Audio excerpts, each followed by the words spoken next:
তীব্র শীতে জবুথুবু অবস্থা দেশের উত্তরাঞ্চল। পঞ্চগড়ে তাপমাত্রার পারদ নেমেছে 13.5 ডিগ্রি সেলসিয়াসের ঘরে। রাজধানীতেও বইছে শীতের আবহ। এই শীতের মধ্যেই বৃষ্টি নিয়ে এক বিশেষ বার্তা দিয়েছে আবহাওয়া অফিস। সংস্থাটি জানায়, দেশের কয়েকটি বিভাগের দু-এক জায়গায় হালকা অথবা গুঁড়ি গুঁড়ি বৃষ্টির পূর্বাভাস রয়েছে। সোমবার সন্ধ্যায় দেওয়া আগামী 72 ঘন্টার পূর্বাভাসে এই তথ্যটি জানিয়েছে আবহাওয়া অফিস। পূর্বাভাসে জানানো হয়, মঙ্গলবার সন্ধ্যা 6টা পর্যন্ত অস্থায়ীভাবে আংশিক মেঘলা আকাশসহ সারা দেশের আবহাওয়া প্রধানত শুষ্ক থাকতে পারে। তবে রাজশাহী, ঢাকা, ময়মনসিংহ, খুলনা ও সিলেট বিভাগের দু-এক জায়গায় হালকা অথবা গুঁড়ি গুঁড়ি বৃষ্টি হতে পারে।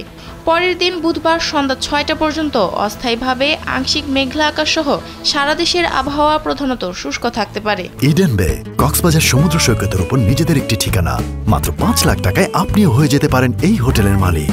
শেষ রাত থেকে ভোর পর্যন্ত দেশের উত্তরাঞ্চলের কোথাও কোথাও মাঝারি থেকে ঘন কুয়াশা এবং দেশের অন্যান্য জেলায় হালকা থেকে মাঝারি ধরনের কুয়াশা পড়তে পারে।